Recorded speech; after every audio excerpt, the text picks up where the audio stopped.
There are a few key phrases in this story, Game of Thrones or A Song of Ice and Fire. Phrases that we know are important, but most fans don't know what they mean or where they came from. One of them is, there must always be a Stark in Winterfell. Fans have been speculating about this for years, but I don't think anyone's got it yet. Until now. I got it, so here it is. But real quick, thank you to my good friend LMR for becoming the first channel member of Bridge 4, and my boy Adam Black for helping in the campaign to save a child's life. Thanks, guys. Alright, the origin of the phrase, there must always be a Stark in Winterfell. In the show, the only time that we explicitly hear this phrase is in Season 1, Episode 2. I'll ride to King's Landing. No, there must always be a Stark in Winterfell. So Lady Cat goes down to King's Landing herself, so that the Stark heir, Robb Stark, he can stay behind, he can man the fort, in case anything were to happen to Lord Eddard. Any man of the Night's Watch, but not I, eh, boy? I'm not your boy, Lannister. I'm Lord of Winterfell while my father is away. And you might learn a lord's courtesy. That's the only scene in the show where we hear the entire phrase. But this scene here absolutely refers to the same concept. You lived here a long time? Aye. Did you know Lord Eddard? I knew him. And his father before him. The Starks are gone now. The implications of this scene are different though. This scene implies that the Commonborn are happier and they feel safer when the Starks are in power up in the north. And we get something very similar in the books. On his way north, Bran is chilling with a Mountain Clan man, probably a Little. Little says, when there was a Stark in Winterfell, a maiden girl could walk the King's Road in her name day gown and still go unmolested. And travelers could find fire, bread, and salt at many an inn and holdfast. But the nights are colder now, and doors are closed. Little then goes off about the dangerous outlaws snooping around everywhere, effectively saying that this stuff wouldn't be happening if there was a Stark in Winterfell. So the Commonborn use the phrase to highlight their respect for the Starks, or rather, their preference for Starks in power. That is, some Commonborn. Keep in mind, this dude in the show, he lives right outside of Winterfell. He lives in Winter Town. He can literally see Winterfell from his windows.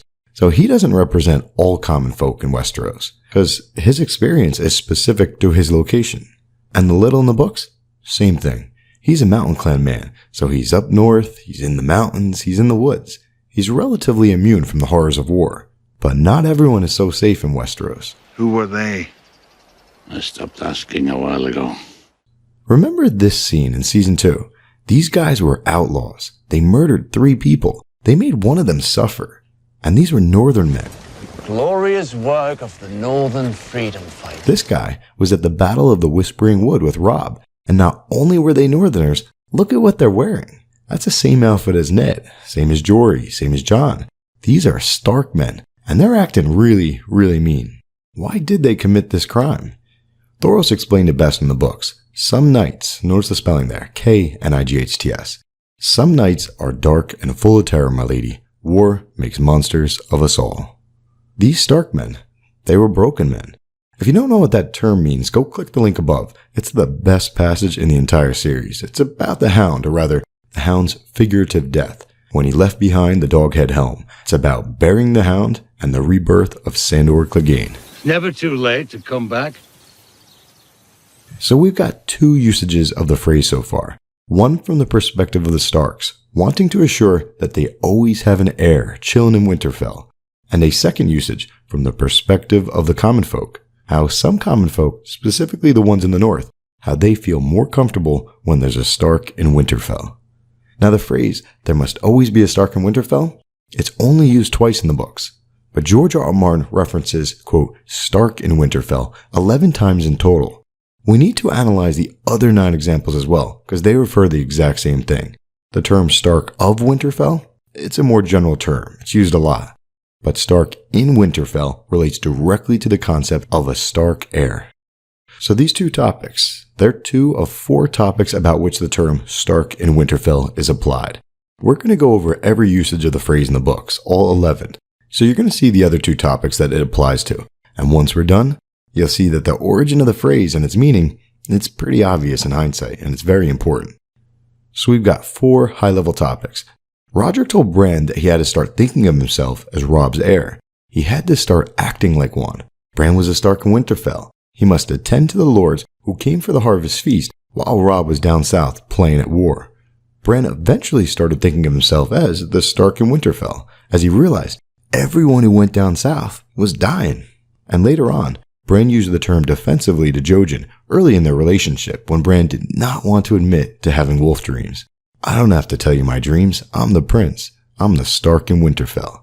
And Maester Luwin reminded Bran that he is the Stark in Winterfell, ironically, when Theon showed up with the Ironborn to take over the castle. So Bran is the Stark in Winterfell, but he has another title, Prince. Even when traveling north, Bran thought of himself as the Prince of Winterfell. But the fact of the matter is, Theon Turncloak, he conquered Winterfell. I've taken your castle. Theon? It's Prince Theon now. He conquered Winterfell, and in effect, Theon became the Prince of Winterfell. This line here just made me tear. Theon, did you hate us the whole time? It's one of the saddest scenes in the show, because Theon didn't hate everyone there. Yielded Winterfell to Theon. Louder. Say Prince Theon. I've yielded Winterfell to Prince Theon. He loved them. Sir Roderick, it grieves me that we meet as foes. You were raised here, under this roof. These people are your people. King Robb thought of you as a brother. Lord Stark raised you among his own sons. Among them, but not one of them. I was his hostage, taken from my home. Theon always wanted to be a Stark. Sansa. Is she all right? What you did for her is the only reason I'm not killing you.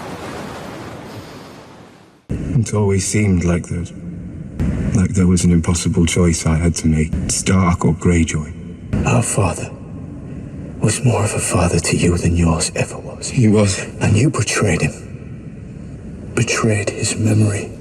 I did. My real father lost his head at King's Landing. You don't need to choose.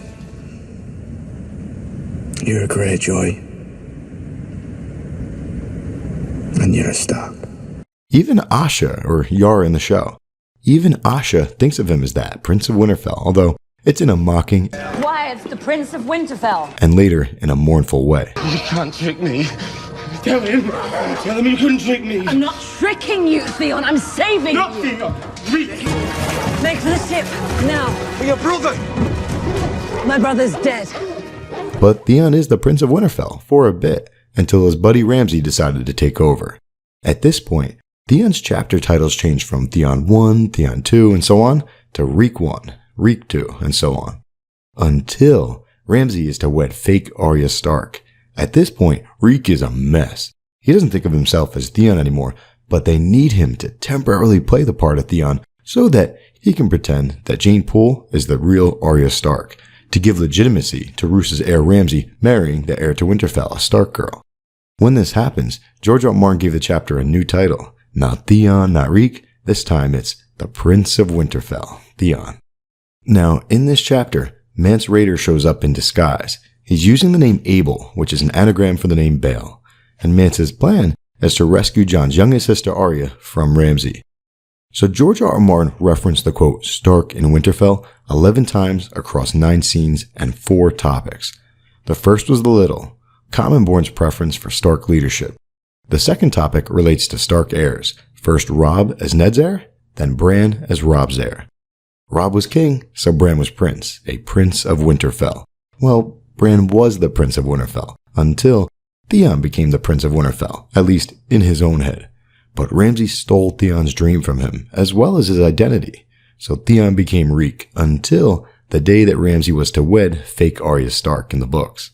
And on that very day, Mance Rayder showed up, using the name Abel as an homage to Bael the Bard. As you can see, we've gone over 7 of the 9 scenes that touch on the phrase Stark in Winterfell. Just so happens, the 10th usage is found in the Bael the Bard story.